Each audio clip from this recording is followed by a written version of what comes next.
Hello, everyone. Hi, welcome. My name is Serena Longo, and on behalf of Harvard Bookstore, the Harvard University Division of Science, and the Harvard Library, I'm so pleased to welcome you to this virtual event with John Reid, presenting his new book, Evergreen: Saving Big Forests to Save the Planet, joined in conversation by Maura O'Connor. In just a moment, I will turn things over to Professor Melissa Franklin, who will be introducing our program this evening. But first, just a couple of quick housekeeping notes. Thanks so much for joining us. Tonight's event is the latest installment in our Harvard Science Book Talk series, which works to bring the authors of recently published science literature to our Cambridge community and beyond. Our next Science Book Talk, featuring astronomer Philip Platt, discussing his new book, Under Alien Skies: A Sightseer's Guide to the Universe, takes place virtually on Wednesday, April 19th, and registration is now open on harvard.com. To learn more about this and our other upcoming events, visit us at harvard.com and sign up for our email newsletter, or check out the page harvard.com/science for more info on the science series. I will also be posting a link to our Science Research Public Lectures channel in the chat, where you can view previous talks you may have missed. This evening's discussion will conclude with some time for your questions. If you have a question for our speakers at any time during the talk tonight, click on the Q&A button at the bottom of your screen, and we'll get through as many as time allows. In the chat, I will very shortly be posting a link to purchase Evergreen on harvard.com. Your purchases and financial contributions make events like tonight's possible and help ensure the future of a landmark independent bookstore. Thank you to our partners at Harvard University, and thank you all for showing up and tuning in support of authors, publishers, indie bookselling, and especially for science. And now I'm so pleased to turn things over to Professor Melissa Franklin, the Mallinckrodt Professor of Physics at Harvard. The digital podium is all yours, Melissa. Hey. Hi. Well, I couldn't be more excited to introduce these two people. Reading their biographies made me want to run away and follow them. John Reid founded and ran Conservation Strategy Fund from 1998 to 2016, earning the MacArthur Award for Creative and Effective Institutions in recognition for Conservation Strategy Fund's innovative use of economics to sustain ecosystems. He now serves as senior economist for Nia Tero, an organization that supports indigenous guardianship of vital ecosystems. He leads partnerships with indigenous peoples in Brazil, Peru, and Montana. John studied English and Spanish at Amherst College and has a master's in public policy from Harvard. His writing on nature conservation has appeared in the New York Times, The Atlantic, the San Francisco Chronicle, Stanford Social Innovations Review, Scientific American, Manga Bay, and other publications.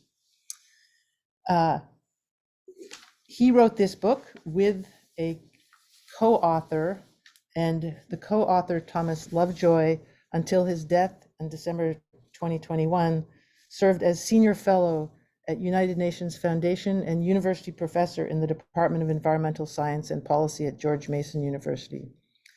Previously, he held senior positions at the Heinz Center for Science, Economics, and the Environment, the World Bank, Smithsonian Institution, and the World Wildlife Fund.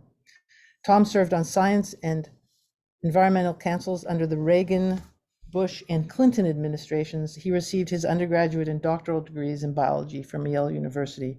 And as I understand it, he was instrumental in bringing the Amazon into the conversation of conservation when it began. Our interlocutor, Maura O'Connor, is a journalist who writes about politics and ethics of science, technology, and conservation. Her work has appeared online in The Atavist, Slate, Foreign Policy, The New Yorker, Nautilus, Undark, and Harper's. She wrote a book, Resurrection Science, Conservation, De-extinction, and the Precarious Future of Wild Things, and was one of Library Journal and Amazon's best books of the year. Her second book, Wayfinding, The Science and Mystery of How Humans Navigate the World, is an exploration of navigation traditions, neuroscience, and the diversity of human relations to relationships to space, time, and memory. She's now writing a book called Ignition, which hopefully we'll hear about next fall, on fire ecology and prescribed burning, for which she became certified as a wildland firefighter. She is a graduate of Columbia University's Graduate School of Journalism and was a 2016 Knight Science Journalism Fellow at MIT. She lives in Brooklyn. Okay, I'm very excited to give the podium to you and to hear more about this new book, Evergreen. Thank you so much, Melissa. And thanks to Harvard and to the Harvard Bookstore for this invitation. And a big shout out to Maura. Maura, you can turn on your camera if you want. Who's truly one of the great science journalists working today. And I highly recommend everything that she's written. What I want to do to start out here, I'm going to show a few slides about how the book came about and the forests that we write about in it. So I'm going to share my screen, and hopefully now you're seeing a picture of my co-author, Tom Lovejoy. So I wanted to start with remembering Tom, who died just a few months before the book was published, and show the way into how this book came about. So Tom is holding the leaf of a tree of the Cecropia genus here, and starting in the mid-70s, he set up a research project that looked at the impacts of forest fragmentation. And he did it by creating a set of forest fragments and controls in the Amazon near the city of Manaus in Brazil. One of the many things that the scientists found in this project was that there's a class of birds. One of them is called a leaf tosser. And these birds make a living by going along the forest floor, turning over leaves and eating the bugs that are underneath them. What happens in a forest fragment is that the edge to interior ratio grows a great deal, and you get a preponderance of these Cecropia trees. And if you can think about a bird trying to flip this leaf over to eat the bugs underneath it, you can see the problem that this class of bird had in a fragmented forest. So it was one of many species of various different taxonomic groups of creatures that couldn't make a living in a fragmented forest. So Tom was a pioneer in doing field research to show, what is the future that awaits us if we fragment all of our forests and we're left with little pieces. The other thing that he did was to look at a big scale, at a continental scale, really. And thanks to some work that had been done in the late 70s on the oxygen ions in rain in the Amazon, it was revealed that the Amazon was this sort of circulatory system of liquid water, water vapor, photosynthesis, energy transfer, and this endlessly ramifying diversity of life forms that was all really one thing. And Tom recognized that the biology, much of the biology that was being done was on too small a scale, and certainly much of the conservation that was being done was on too small a scale to keep intact these systems that were having interactions across thousands of miles of territory. So he was a crusader for big forests for many years. I came to this subject from a different angle, and really I had been practicing economics as a sort of pragmatic way to make the case for forests among those who may not be smitten by the birds or swayed by the absolutist arguments of just the wonder of the science. That is, the broader society that we need to convince if we're to prevail in our environmental goals. And there was a lot that we were able to do by showing the wastefulness of big development projects and the wisdom of setting aside protected areas and doing more sustainable forms of development. But where the economics fell down in its ability to show the true value and meaning of these systems was precisely in really large ecosystems, which are characterized by the abundance of their parts. And for any economists who might be in the Zoom salon tonight, what you know about things that are abundant is that they have low marginal value. So I had been scratching my head about, from an instrumental point of view, how do we make the case for these places that are the most rare and important, not only in a regional sense, but really important to sustaining our planet as a whole. And that's one of the things where Tom and I really converged in realizing that we couldn't have, having a planet without its intact forest is like flying a plane with one wing. And sooner or later, bad things are going to happen. So we came together in 2018 and wrote a small piece, an opinion piece on this subject, and that became the genesis of the book. The forests that we ended up focusing on are the five forests that are the most intact in the world.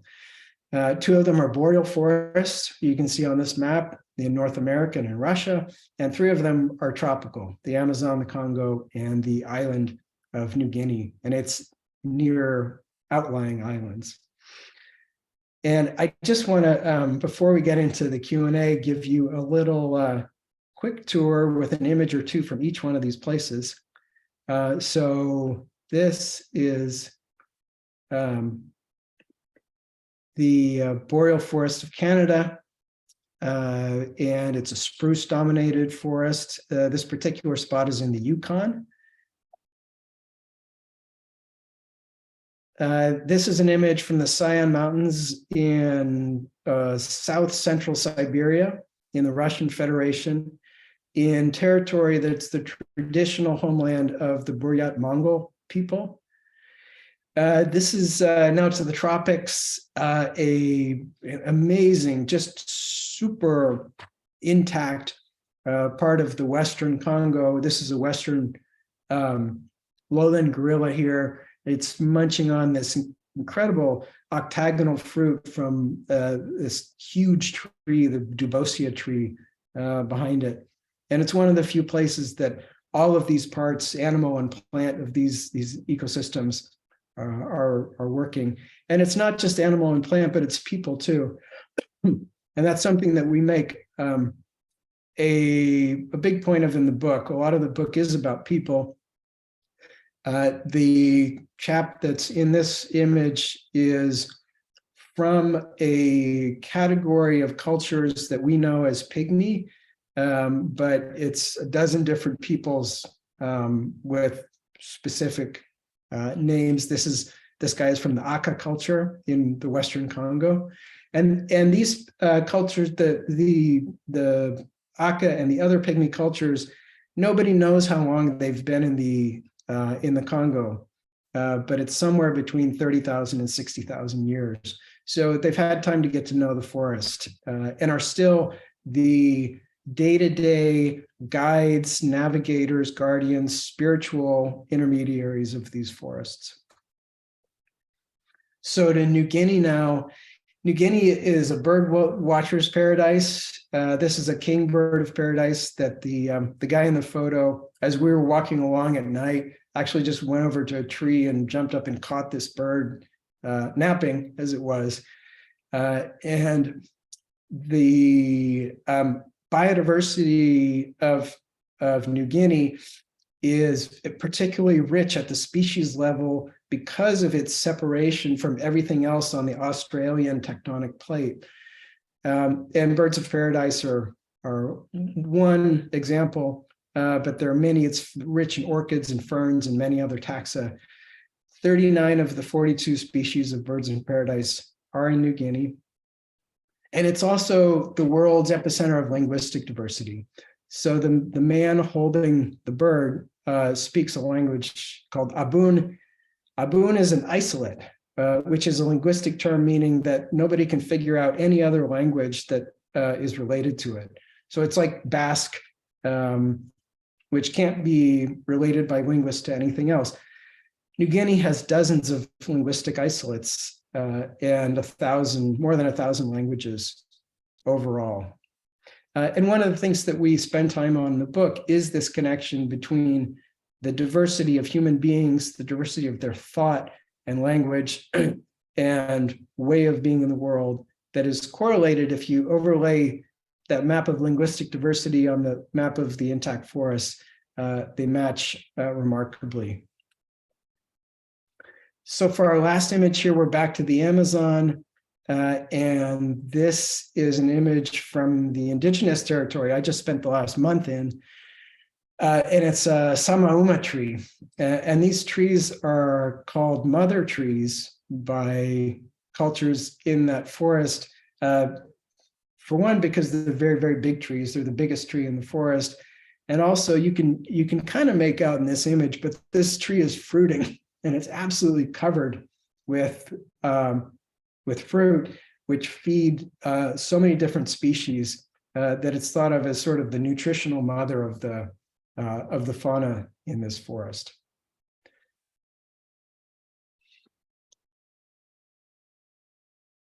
Okay, so I'm gonna leave it at that. And I thought I would just read a little tiny bit of the book before turning the mic over to Maura. And this bit that I picked out, I haven't read this before in an event, but when I opened the book this morning, something struck me about it as being good for today. And so trusting that this audience is interested in both science and culture, this is what I want to read. So this is in the last chapter of the book, in which we kind of recap the things that need to be done to meet the challenge of keeping our big forests intact. The patience we will need for this work is exemplified by the most forest-like building in the world, Antoni Gaudi's Sagrada Familia Basilica in Barcelona. Columns dappled with multicolored sunlight branch and spread into a canopy of serrated blossoms. The architect's Catalan modernist style transcribed nature into stone, iron, and glass. Nothing like it had ever been built. And when the masons laid the cornerstone in 1882, they likely had no illusions of seeing the end result. Gaudí himself died in 1926. Sagrada Familia, expected to be finished during the current decade, reminds us that such works are made by one generation after the other, each adding something to what the last one left. Our cathedral is to learn or relearn how to live on Earth. The parks, indigenous lands, roadlessness, and forest recovery we've advocated here are some of the stones we need to add to that cathedral right away. They are the contributions of our time. If the wooded nations do succeed in passing along to the next generation an Earth with megaforests, with vast expanses of what the Marubo people call Yoyovomai, or paradise, it will be because millions of people organized and called forth the twin forces of restraint and cooperation on an unprecedented scale. A shared land ethic will have prevailed over the small plans and ephemeral indulgences of our factions. Okay, Maura, over to you. Great, yeah, thanks for those beautiful pictures and for reading part of the book, which as you know, I'm a big fan of. And so, yeah, I'm just going to jump right into a lot of the subject matter that, you know, fascinated me and made me love this book so much. And as a writer, I think one of the things was that Evergreen, in my opinion, subverts a lot of tropes in nature writing and conservation. And that's something that we've talked about a little bit between us, is some of the pitfalls of nature writing and conservation, and how we've struggled to identify those and avoid them and try to create new narratives around nature and wilderness, when maybe some of those concepts we find very problematic. So like one trope that I can think of is, to present to the reader how utterly dire a situation is. And, unless we can elicit their care, all is lost. So we need them to, to care about this subject in order to save X, Y, or Z.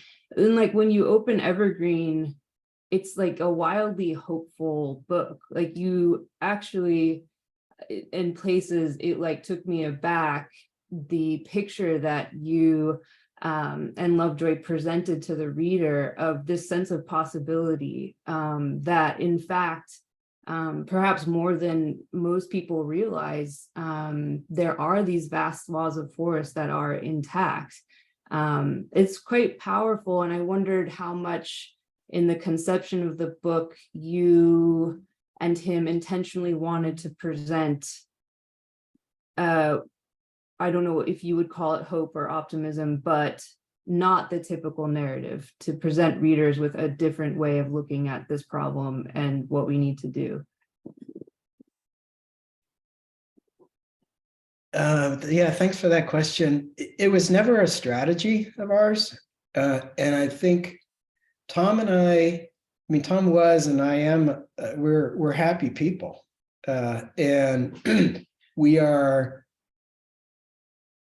mindful all the time of the loss that's occurring, but also have this privilege of being in the presence of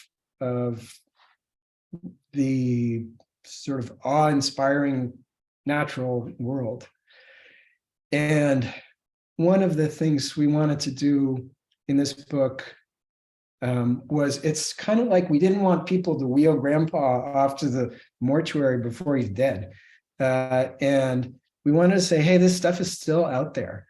It's remote, and many people have not had the opportunity to get to the kinds of places where we work, and the kinds of places that we visited to write the book. And in the conclusion of the book, we report on the main thing that people would tell us when we went to those places, and we would ask them, hey, what should people back in the USA know? What should they do? How can they help? And the number one answer was, well, they should come, they should visit us, they should see this place. And I think that's because they're friendly people, but also there's an element to just acknowledging the world that we live in and the possibility that it has, and also keeping what we have is way easier than bringing it back. And so I think there's all that, and it's sort of a well-known psychological dynamic that if you scare the hell out of people with the doomsday scenario and the smoking clear cuts and all that, they will move on to something else that seems like a solvable problem. We think that's a solvable problem. And for the same reason that we wanted to show the beauty in the world that is, when we went to talk about solutions, we focused on reporting on things that are happening now that are working, rather than hypothetical things that might be tried out and either work or not work. Yeah, that part at the end where you guys are talking to that individual who says, well, they should come and visit, felt really radical in a way. Like that solicitation to come to the forest and see what's there is like very different from this idea of like stay out, because when people are here, it's bad. Like you're ruining something that exists in a pristine state. And there's this thread, you touched on it, but there's this thread throughout the entire book, which is it is about people. Like you going into the forest and what you see there and who you meet there are people. And so it's very different from this idea that these are spaces that are unknown, unmapped, pure. On the contrary, there's these really fascinating examples given and individuals presented to readers about linguistics and culture and history and these locuses of human diversity.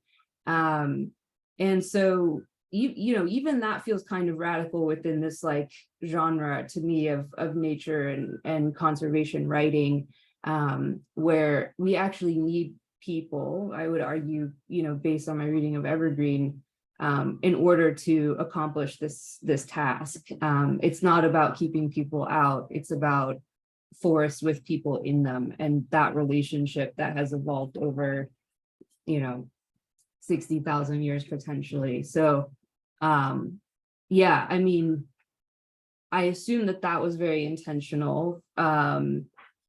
But yeah, how much of that is just based on you guys and your conversations initially, or just what you found when you decided to go on the ground and do the reporting? I think it's a reality that we've both come to know over our careers. I grew up in Northern California, very much steeped in the romantic environmentalism of my culture that, going backpacking in the summer in places where nobody lives. And the idea of nature in that culture is a place without people. And that was an idea that grew out of the Industrial Revolution and the sort of the filth and the noise and the alienation that were part of that process of industrialization, and the romantic and real experiential value of nature that hadn't been transformed. In the United States, the reality is that the natural spaces that were created and that were preserved, thanks to our early environmentalists like John Muir, were places that had been depopulated. And so it's sort of, there's an original sin in our conservation that shouldn't make us reject it, because at that point in 1900, we could go one of two directions. Those places could be set aside and saved, or they could be privatized and industrialized and lost forever. Now, when you go to some other parts of the world where those processes of social change were not so devastating or not so complete, you'll find that even the forest that you think this is the most remote, this is the most empty forest possible in a human sense, we're finding people there. And part of the work that I've been doing in the last few years has been supporting the protection and rights of uncontacted tribes in the Amazon. And they're everywhere. And, all over the Amazon, much more secure and numerous in the more remote headwaters areas. But that's just one sort of indicator of the fact that people are out there. And as a good friend of mine told me, an indigenous guy, he's like, parks can work, but not as well as our territories, because people come in here and try to, take things or exploit resources, they have to deal with us. Mm-hmm. Yeah, it's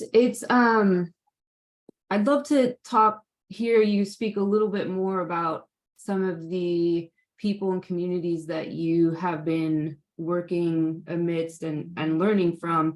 There's a part in the book where you talk about how in the modern world, like we often think of forests as objects, And then people are these separate subjects acting upon them. And you give these, cutting, digging, clearing, gathering, all these things that we do to forests as something that's outside of us. And then you also point to this sort of other possibility where that separation is breached, or examples of people that don't relate to forests as something outside of them, but instead as like their ancestry, as their origins, the place of which they're born, and which is, kind of profound to ponder and think about. So could you maybe speak a little bit to the different ways that you have witnessed how people relate to forests, to these big systems, and how that's different from, people who grown up in the West, typically think of and relate to these things? Yeah, I'll give you one example. So I recently wrote a commentary about in response to some essays about animal rights, and the writer on the topic of animal rights was proposing really that people have an obligation to protect sentient animals from harm, and live with a separation, with no relationship, or the relationship at best being one of sort of cordoning them off from any sort of threats. The people that I spent the last month with in the Amazon, every single day, they are eating the meat of sentient animals, and not kind of more or less sentient animals. They're eating monkeys, they're eating wild pigs, and they're in an intense relationship with their environment that there's no other place that they can get food. So the health of that environment, the health of the wild animal populations, the health of the forest that sustains them are the most important thing there is, because there's nothing more important than eating. So in the photo that I showed of the guy from New Guinea who caught the bird, my thought when he pointed out, hey, there's a bird sleeping in that tree, is that maybe I'd get out my camera, and from a respectful distance, I'd put the flash on and take a picture of this sleeping bird. His impulse was absolutely physical engagement with this organism, and that's what I experience the most when I go to a forest where people are living from that ecosystem.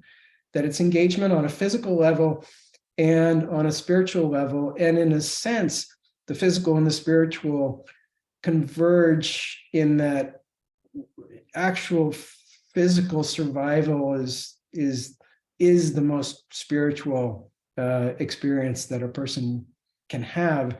And when the sources of that survival are close at hand and identifiable, those spiritual connections become very obvious. Mm-hmm. And everywhere I went, people had clans had their sacred animals. There were stories of evolution from particular animals, shared language, and in some cases, this is like one of the great unproven phenomena that I would love to be able to research, is the actual relationship between the sound of environments and the sound of languages, and where the actual the music of the human expression comes from the surroundings. So does that begin to answer your question, Laura? Yeah, absolutely. I mean, a part of the reason I was interested is because I think sometimes the language or approach of conservation has a similar objectifying distance in the sense of saving, protecting, conserving, maybe managing, but also leaving alone.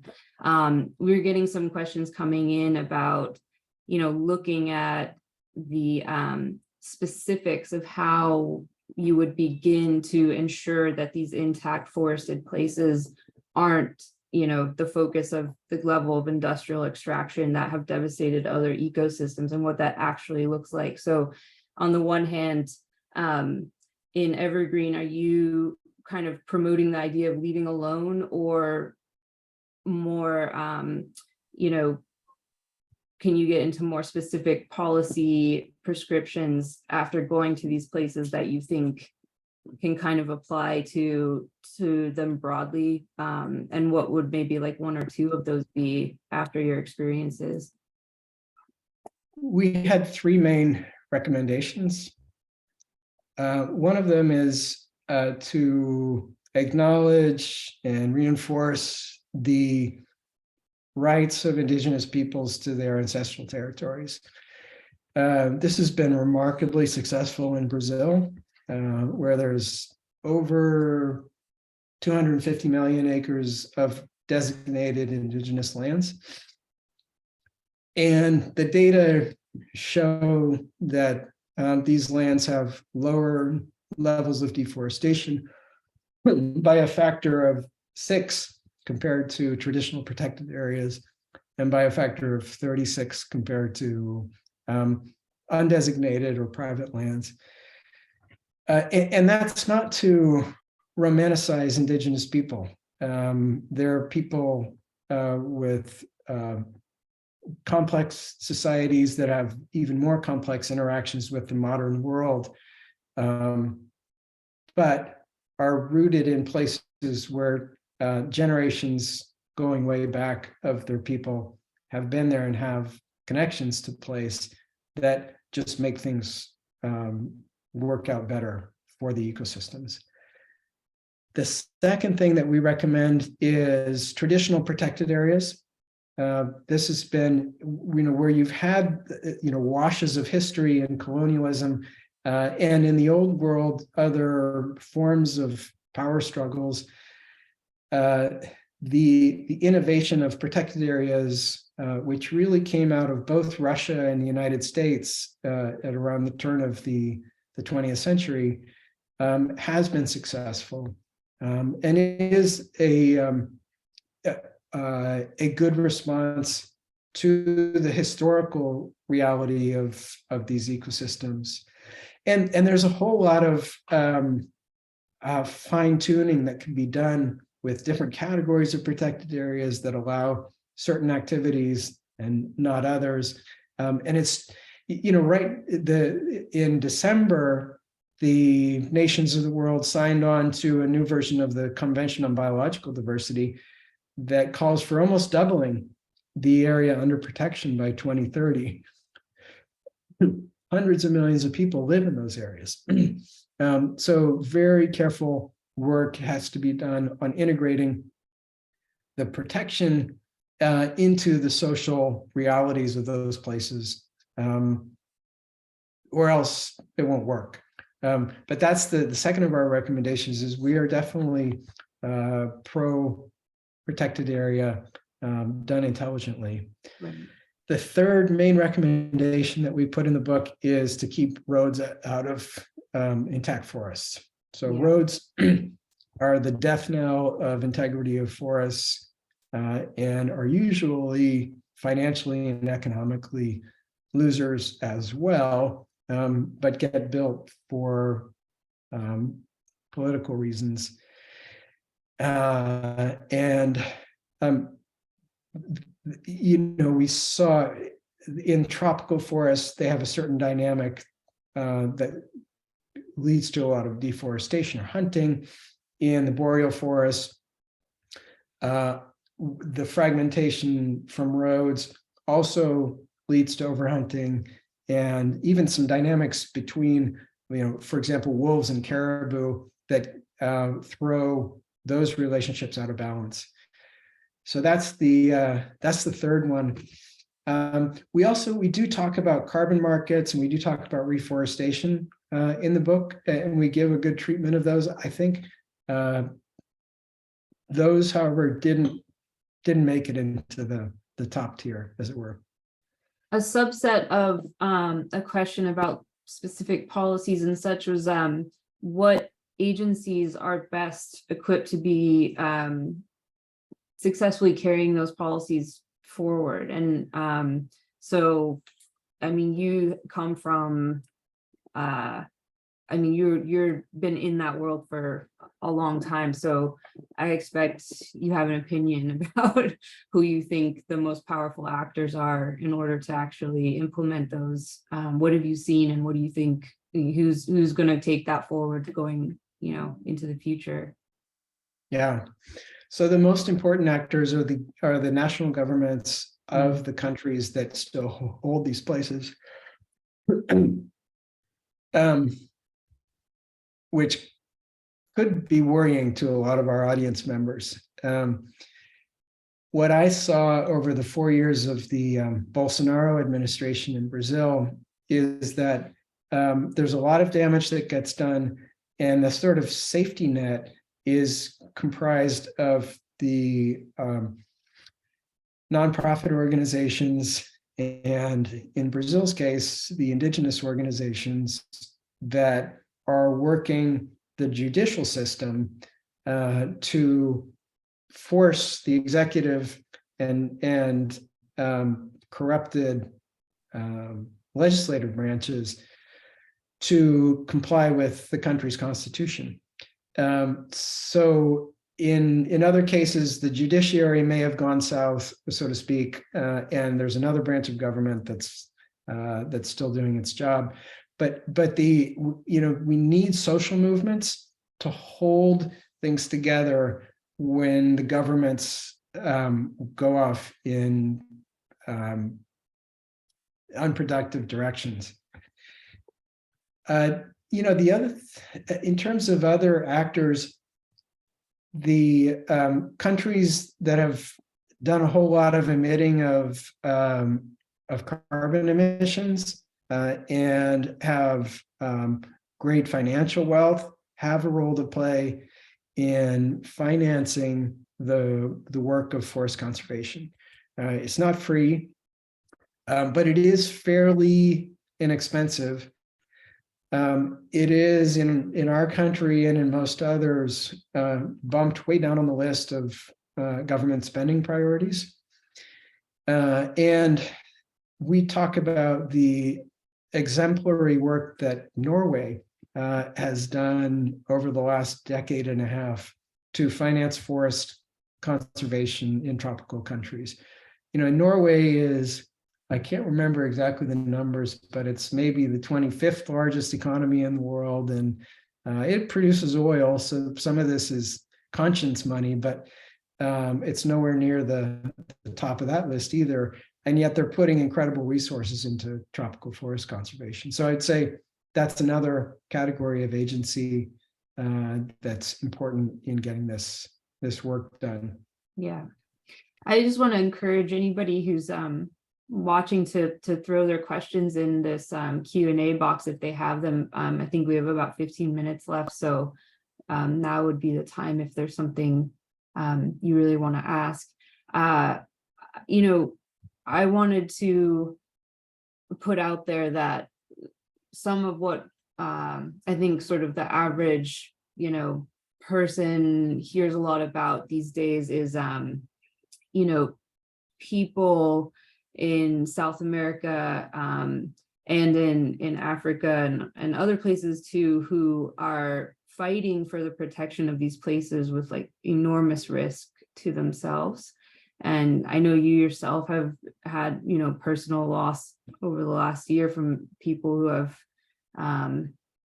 been on the front line, so to speak, of these struggles and efforts. And so, yeah, I just wondered, since you are so very close to it and have been in these places that probably most of us haven't, can you give us a sense of the stakes right now and particularly for, people that you interact with on the ground, and how can they be supported, if they can, by people who don't live there and, but have concern and sympathy for what's happening?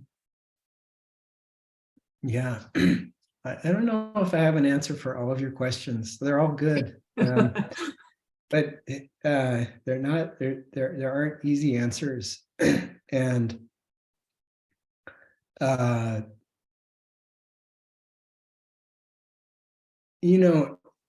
the world works, or sort of doesn't work, in a sense, based on money and violence and power. And I've seen this firsthand in a personal way, and the response has to be continuing to to fight the fight, but trying to bring in resources to make it not an impossible fight. And so when I was, for this trip to Brazil, the person that I was traveling with, has death threats against him. And when we were in vulnerable areas, we had armed guards with us 24/7. And that was through painstaking work that he and lawyers have done, and thanks to the change in government, with the sympathetic Justice Department in Brazil, to get people assigned to play that role. And now just in the last week, a major operation has started with federal police busting people for the criminal activity that was behind the murder of our friend last year. So in a sense, I think the only thing that sort of violence understands is an aggressive response. And in the best of times, the state can be dependent on to make that response. And in other times, we just have to privately provide our friends support and encourage them to lay low until things get better. But I said, I can't really answer the question, because there's vast areas of the world where people are not able to do the work that needs to be done. And Russia right now is the best example. The people that we interviewed for the book in Russia, none of them is working right now. And most of them are not in Russia. So I guess this goes back to what I was reading about before. It's like, this work requires a lot of patience. And I want to acknowledge that neither Tom nor I ever have run the kind of risks that many people on the front lines run as a matter of course. I'm just curious, are you aware of the questions that Tom was, still interested in and pursuing? Were there scientific questions that he was, when you guys were on the ground, still asking himself, or things that he was still seeking to understand about forests? I don't know if you have any personal anecdotes from you guys traveling around the world together. I wish I had been there with you guys, fly on the wall, to hear what you guys were talking about during all these crazy travels into the, these wild places. But yeah, is there anything you could share with us about what he was thinking about and pursuing? I think for Tom, the science was kind of in, and the question was, how can we move decision makers? He was very interested in the human political dimension of this problem, and was brilliant at getting through to people, very influential people in in South America, in Europe, in North America. As Melissa said at the outset, elevating the issue of tropical forests as a serious policy question. At the World Bank, when he was there, at the UN Foundation Smithsonian, he had a great deal of access in Congress. So I think, you know, after the Tom kind of figured out, you know, at scale, what's going on biologically, the question for him, and this is just my take, but the question for him was, how do we intervene in the human systems to get them to care? Yeah. If anybody wants to jump in with a question or comment, and take this opportunity to dialogue with John, now would definitely be the time. I don't know if Melissa has anything that she would like to add as well, but this would also be a great time.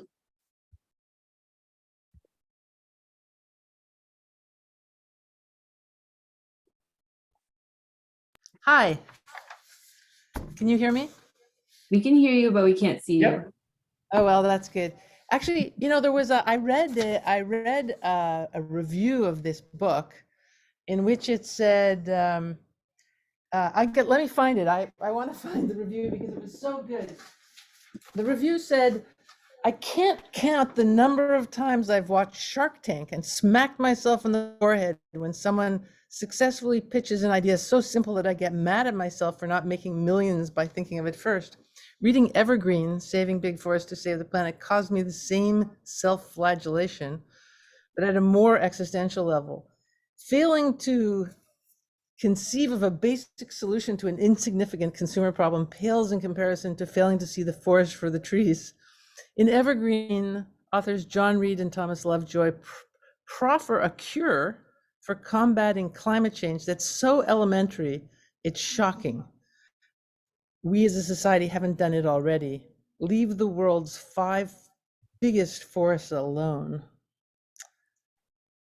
I don't even know what that means, though. I wish I had the same, you know, forehead hitting things. What does it mean to leave a forest alone? Where's that review from? I don't think I've read that. Do you want it? I'll send it to you. It's from, I should have said, it's from the Washington Independent Review of Books, but I really liked it because, yeah, that's that's cool. Well, I agree. And I think Tom and my challenge was not coming up with something wildly innovative to an obscure problem. It was writing about something that was obvious to us in a way that would be interesting to other people. And, you know, climate change is the big sort of magnet for pulling attention from our broader society into the environmental space. And forest conservation was not thought about in terms of climate change until, you know, sometime in the 1990s. And only really intensely in the early 2000s, when everybody in the forest conservation world, sort of the penny dropped and people thought, oh, now we have an argument people will listen to, like the world's coming to an end. The reality is, for addressing climate change, we need to do a whole bunch of things, and a sort of vast amount of them have to do with fossil fuel emissions. But what we try to get across in the book is that you can't think of this as just a carbon accounting problem. You have to think about it as, what kind of shape is the Earth in? Is the Earth ailing, or is the Earth healthy? Is the Earth a sustainable climatic biosphere system? And it has to be, and forests are a part of that equation. So I think that ideas that catch on in society have to be repeated a lot of times. And so we acknowledge that our book is, one beat on that drum. And what we're trying to do is make it clear, how forests play in the climatic system, and that the climatic system has to be thought holistically in terms of biology and physics and society. And I mean, what we try to do is make it as immediate and give as much texture and stories to these places as possible, so that people will think about them not as just a whole bunch of green space, but specific places with specific backstories and people and peculiarities. So can I just, I just want to continue one question. So suppose I had my own forest. So I have my own forest and I want to do the right thing. What do I do? What do you do? Or is that that's too easy a question? I apologize. So not too many people will be in that category, people who actually have their own forest. But if you do, you can manage that forest so that it gathers more and more carbon, and so that the ecosystem is more and more intact. If it's a place that's been, say, abused in the past, you can restore it so that something like the original complement of species can live there. And those prescriptions will go to a restoration ecologist who will look at the site and figure out what needs to be done. But I want to take advantage of your question just to say that we do talk about in the book, what can ordinary people like us living in industrialized settings do? And because the climate problem is all one thing, and the biodiversity problem, in a sense, is linked to it, everything that we do in our personal lives to consume less and emit less help. And there are people who will argue, well, individual choices are too small to make a difference.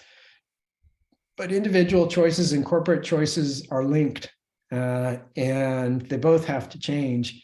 And so, how you live in the world does make a difference, and it makes a difference in really remote parts of the world, because the number one threat that these systems are facing is climate change itself. And so whatever you can do to relieve the extractive pressure and to relieve the warming pressure is going to make a difference. John, can we do like a quick lightning round of cool questions that have come in? Like, we'll go through them quick. Let's do it. So thoughts on ecotourism, beneficial or brings tourists, which brings development? Like where do you fall? Ecotourism generally has a very small footprint. So I think that the perils of ecosystem based tourism are fairly small, and the upsides of giving people exposure and interest in the systems are pretty big. Right. So I would be an advocate there. Okay. Have you interacted with Diana Beresford Kroger? She's a botanist, and her work gathering and planting seeds of trees that are going extinct. I think she's in Canada now, but she is Irish. I know Irish and English. Are you aware of her? Have you interacted with her before? No, I haven't. Okay. All right. Next question. So in the book, for me, and I think for you, you're also very interested in language. So some of that stuff in the book is like the most fascinating to me. And someone is interested in, the fact that there are thousands of languages in the forest. Does that mean that forests frame language? You have a great thing in there about rain and language, which is totally mind-blowing, but that's how they ask, do the forests frame language? What do you think? Well, I would first of all suggest that the reader read the book or the questioner read the book, because we do spend some time on this and trying to figure out what's behind this correlation. And as Maura suggests, there are a couple of leading theories. One has to do with rain, and one has to do with physical isolation of cultures, and that's in the tropical setting. In the boreal setting, there are other dynamics at play. So I'll leave it at that in the lightning spirit of the questions. Yeah, no, perfect. I mean, that's kind of the last one that came in. I think there might have been one more, but I can't see exactly what it is. If Albert Musa wants to restate their question, maybe we can squeeze it in here in the last minute, but well, then I'll just say one more word about the language question. The theory having to do with rain, it has to do with the biological biological productivity of the system, basically the ability of the system to generate biomass. And that has the productivity of the system has an impact on the way in which people inhabit the system and interact with other groups, that leads to greater levels of full-blown language speciation, if you will, and as well as makes trees grow big and tall, and makes those systems dense in carbon.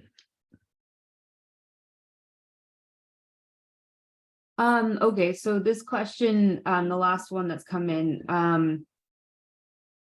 I think what this person is asking is for people who live in the forest, like some of the individuals and communities that you've been describing, that you've interacted with in the course of your work, do they understand the importance of the forest to the planet itself at that sort of planetary level? Do they see the forest they live in as important at that scale? So I would say there's diversity on this point. And some of them have heard that the forest they live in is the lungs of the planet. Some are quite sophisticated on that point and understand what the UNFCCC Climate Convention is and have been to meetings of it. And others, at the other extreme, I would say the forest is their whole world. And the idea of a world without forest is almost, it's hard to conceive of. And so it's almost like the forest is a medium rather than something that could be present or not. And I would say in those cases that the concept of the planetary importance of their place is maybe not so present in their minds. Right. It's an interesting question. And Yeah. Well, it's 7:05, so I think that was, yeah. Wow, thank you both so much. That was really just a fascinating talk and sort of inspiring, despite the kind of depressing nature of what has happened. I appreciate that. I mean, it's like you said, John, you know, we don't have to wheel grandpa off to the mortuary until he's dead, as they say. So as you said, thank you both so much. And thanks to our partners at Harvard, as always, and to Melissa for her introduction and her question at the end there. And to all of you for spending your evening with us. It's always a good way to spend an hour on a Monday evening. Please check out Evergreen on harvard.com. I dropped the link in the chat just a couple of minutes ago. And you can place your order there for pickup in the store or for shipping.